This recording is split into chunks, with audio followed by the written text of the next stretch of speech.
మరి అది ఆంధ్రప్రదేశ్ బీహారా నాకు అర్థం అవలేదు. బీహార్ లో అందరూ గూండాలు ఉంటారు. ఆంధ్రప్రదేశ్ చాలా మంచి వాళ్ళే కదా, విఘ్నులే కదా. మరి ఎందుకు ఆంధ్ర గవర్నమెంట్ అట్లా చేసింది?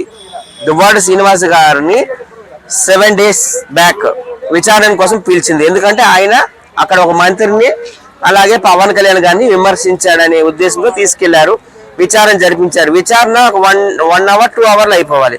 కానీ మార్నింగ్ 10 గంటలకి కొత్తూరు పోలీస్ స్టేషన్ శ్రీకాకుళం జిల్లాకు తీసుకెళ్లి రాత్రి 10 గంటలు 11 గంటల వరకు ఉంచారు. కనీసం దువ్వాడ శ్రీనివాసరావు గారు కానీ దువ్వాడ మాధురి గారు కానీ మంచినీళ్ళు కానీ ఒక టీ చొక్క కానీ ఇవ్వలేదు, వదిలేశారు అప్పుడు. ఎందుకంటే దువ్వాడ మాధురి గారు చాలా ఫైట్ చేశారు. అప్పట్లో సతీ అనసూయ, సతీ సావిత్రి ఎలాగైతే కాపాడుకున్నారు వాళ్ళ భర్తని ఎముడు ఎత్తుకుపోతుంటే ఆపి, ఆ విధంగా ఆమె కాపాడుకుంది. అందుకే ఆమెకి నేను సతీ సావిత్రి అని అభివర్ణిస్తాను.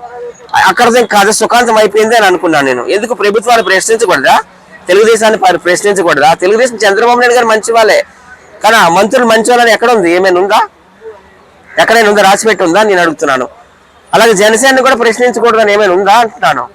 సో ఆయన ప్రశ్నించాడు, జనసేనని ప్రశ్నించాడు, తర్వాత టీడీపీ నాయకులు ప్రశ్నించాడు, అరెస్ట్ చేశారు. అక్కడితో అయిపోయింది అనుకున్నాను నేను. అరెస్ట్ చేసి వదిలేశారు. ఈ రోజు ఏం చేశారంటే మళ్ళీ విచారణకు రమ్మన్నారంట. నాకు కూడా పిలిచారు. నాకు దువ్వాడ మాధురి గారు కాల్ చేశారు నేను సాయంకాలం. సత్య నువ్వు శ్రీకాకుళం జిల్లా కొత్తూరు రావాలి, నీకు ఫ్లైట్ టికెట్ వేస్తాను అంటే, నాకు కొంచెం హెల్త్ బాగాలేదు, నేను రాలేను అని చెప్పాను. నేను వెళ్తే బాగుండేది ఈ రోజు. అక్కడ నేను కూడా ఒక ధర్నా చేసేవాడిని. అయితే ఈ రోజు ఇంటికాడేనంట, ఆయన బయలుదేరుతున్నారట స్టేషన్కి విచారణ కోసం అని. వాళ్ళు తెక్కలు కదా, ఇంట్లోనే దువ్వాడ మాధురి గారిని హౌస్ అరెస్ట్ చేసేసారంట.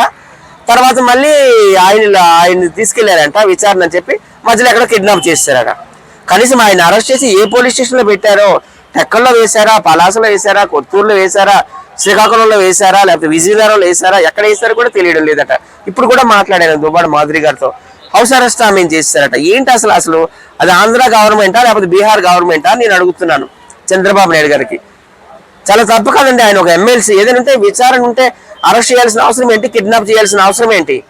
ఆయన ఏమైనా 1,00,000 కోట్లు స్కామ్ చేశారా, లేకపోతే ఒక 10 మందిని రేప్ చేశాడా, లేకపోతే ఒక 10 మందిని మర్డర్ చేశాడా? ఏం చేశాడని ఆయన అరెస్ట్ చేస్తారు మాట మాటకి? ఏంటి టార్చర్ అని నేను అడుగుతున్నాను. దువ్వాడ శ్రీనివాసరావు గారు చాలా మంచి వ్యక్తి. 2 పెళ్లిళ్ళు చేసుకున్నారంటే ఎవరు చేసుకోలేదు 2 పెళ్లిళ్ళు. ఒక పెళ్లి చేసుకుంటారండి, సెట్ కాకపోతే డైవర్స్ తీసుకుంటారు చట్టబద్ధంగా, లేకపోతే ఏదో రకంగా వాళ్ళ పాటలు వాళ్ళు పడతారు.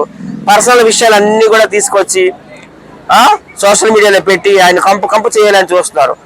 నిజంగా దువ్వాడ శ్రీనివాసరావు గారిని అందరూ కూడా అక్కడ ఫైర్ బ్రాండ్ అంటారు, దువ్వాడ మాధురి గారిని కూడా ఫైర్ బ్రాండ్ అంటారు. వాళ్ళిద్దరు మనుషులు కలిసే ఒకటయ్యారు. మీకు వచ్చిన ఇబ్బంది ఏంటి అని నేను అడుగుతున్నాను. నేను తక్షణమే దువ్వాడ శ్రీనివాస్ గారిని రిలీజ్ చేయాలని నేనైతే ఆంధ్ర గవర్నమెంట్ ని, చంద్రబాబు నాయుడు గారిని, పవన్ కళ్యాణ్ గారిని డిమాండ్ చేస్తున్నాను, నరేంద్ర మోడీ గారిని కూడాను.